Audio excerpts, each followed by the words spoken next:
धीरे धीरे से मेरी जिंदगी में आना, धीरे मेरा दिल भी कितना पागल है, ये प्यार तो। 90 का दशक, वो दौर जब मोहब्बत खतों से निकलकर कैसेट्स में कैद हो चुकी थी।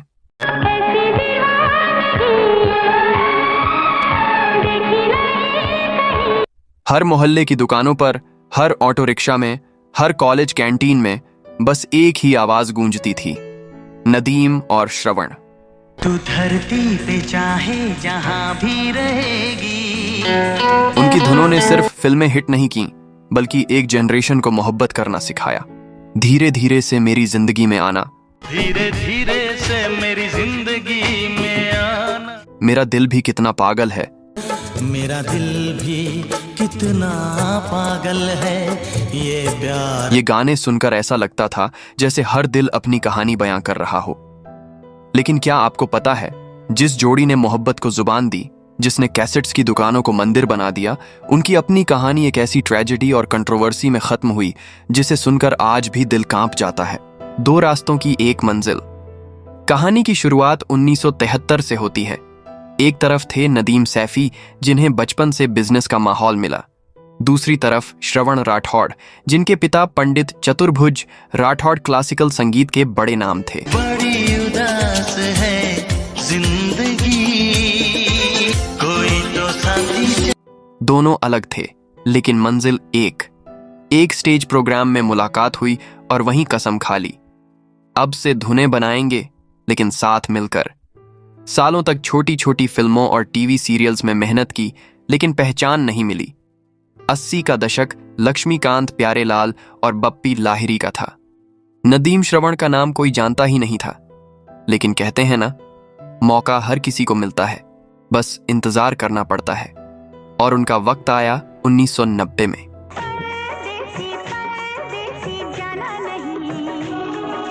आशिकी, एक क्रांति की शुरुआत। महेश भट्ट एक म्यूजिकल फिल्म बना रहे थे। गुलशन कुमार की नजर पड़ी नदीम श्रवण की धुनों पर। उन्होंने कहा, ये गाने सिर्फ फिल्म का हिस्सा नहीं होंगे, ये पूरी पीढ़ी की आवाज बनेंगे।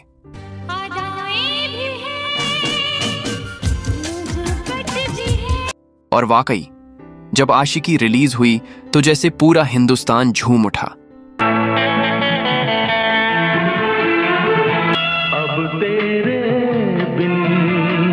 कहा जाता है इस एल्बम की 2 करोड़ कैसेट्स बिकीं। आज भी ये वर्ल्ड रिकॉर्ड है। ये सिर्फ गाने नहीं थे, ये इमोशन थे। किसी की पहली मोहब्बत, किसी का पहला ब्रेकअप, किसी की पहली धड़कन, सब आशिकी के गानों से जुड़ गए।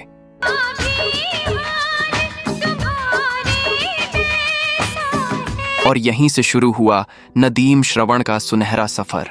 आशिकी के बाद तो मानो हर फिल्म हिट मशीन बन गई।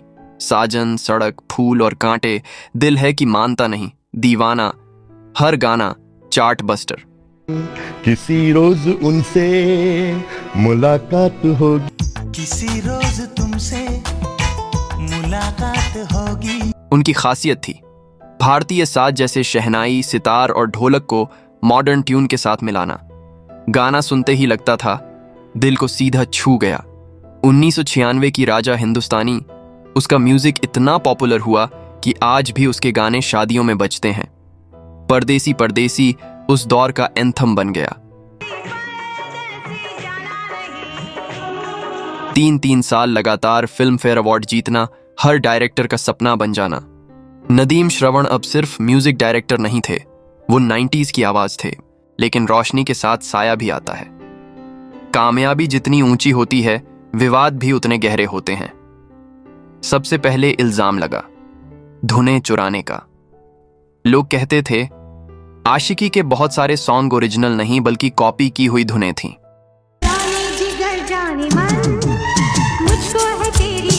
बस एक तेरे सिवा कोई नहीं है मेरा।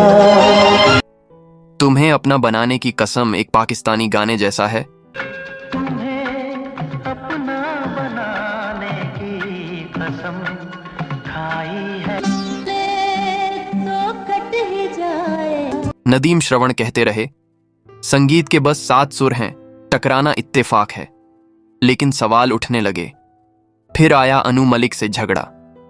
1994 के फिल्म फेयर में जब बाजीगर के लिए अनु मलिक को अवार्ड मिला तो नदीम ने कहा, यह अवार्ड खरीदा गया है। उसके बाद दोनों के बीच सालों तक इंटरव्यू और आर्टिकल्स में जंग चलती रही। सबसे बड़ा तूफान, गुलशन कुमार मर्डर केस। 12 अगस्त 1997, मुंबई का एक मंदिर। गुलशन कुमार की दिन दहाड़े गोली मारकर हत्या कर दी जाती है। पूरी इंडस्ट्री सदमे में थी, लेकिन असली झटका तब लगा जब पुलिस ने कहा, इस साजिश के पीछे अंडरवर्ल्ड डॉन अब्बू सलेम है और इस केस में एक कड़ी के तौर पर नाम आया नदीम सैफी का। इल्जाम था, गुलशन कुमार से विवाद के बाद नदीम ने अब्बू सलेम को सुपारी दिलवाई। ये सुनकर पूरा देश हिल गया। नदीम उस वक्त लंदन में थे और फिर कभी भारत वापस नहीं लौटे। उन पर नॉन बेलेबल वारंट जारी हुआ। वो कहते रहे, वॉज नो कॉन्स्पिरेसी, ये सारा झूठ था। ये बात का मुझे बड़ा डर था कि भाई मैं अगर वापस जाऊंगा तो पता नहीं ये लोग अपने आप को प्रूफ करने के लिए जो है पुलिस वाले जो है वो पता नहीं क्या किस तरह का मुझे मारने की साजिश कर दें। केस चला, सालों चला।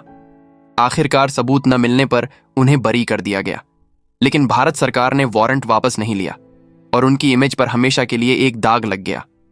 टूटन, दूरी और दर्द। श्रवण हिंदुस्तान में, नदीम लंदन में। फोन और कैसेट से धुनें शेयर होती।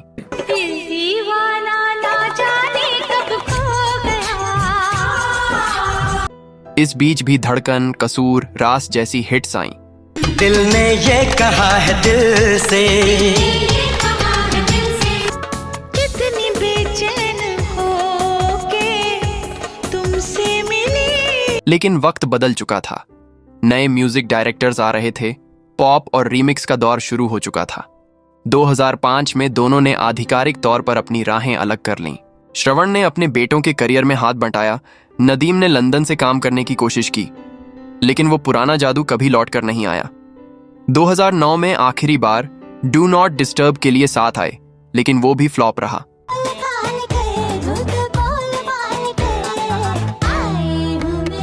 अंतिम पन्ना 2021, कोविड-19 की लहर। श्रवण राठौड़ इस बीमारी की चपेट में आकर चल बसे। नदीम लंदन में थे। अपने दोस्त, अपने साथी को आखिरी बार देख भी नहीं पाए।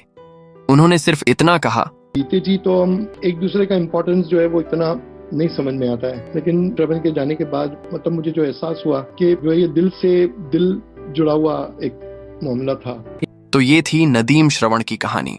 एक तरफ वो मेलोडी जिसने मोहब्बत को आवाज दी, जिसने आम चेहरों को सुपरस्टार बना दिया और 90s को गोल्डन एरा बना दिया। दिल चीर के दे तेरा ही नाम होगा। दूसरी तरफ एक विवाद, एक इल्जाम और एक दूरी जिसने इस जोड़ी को हमेशा के लिए तोड़ दिया।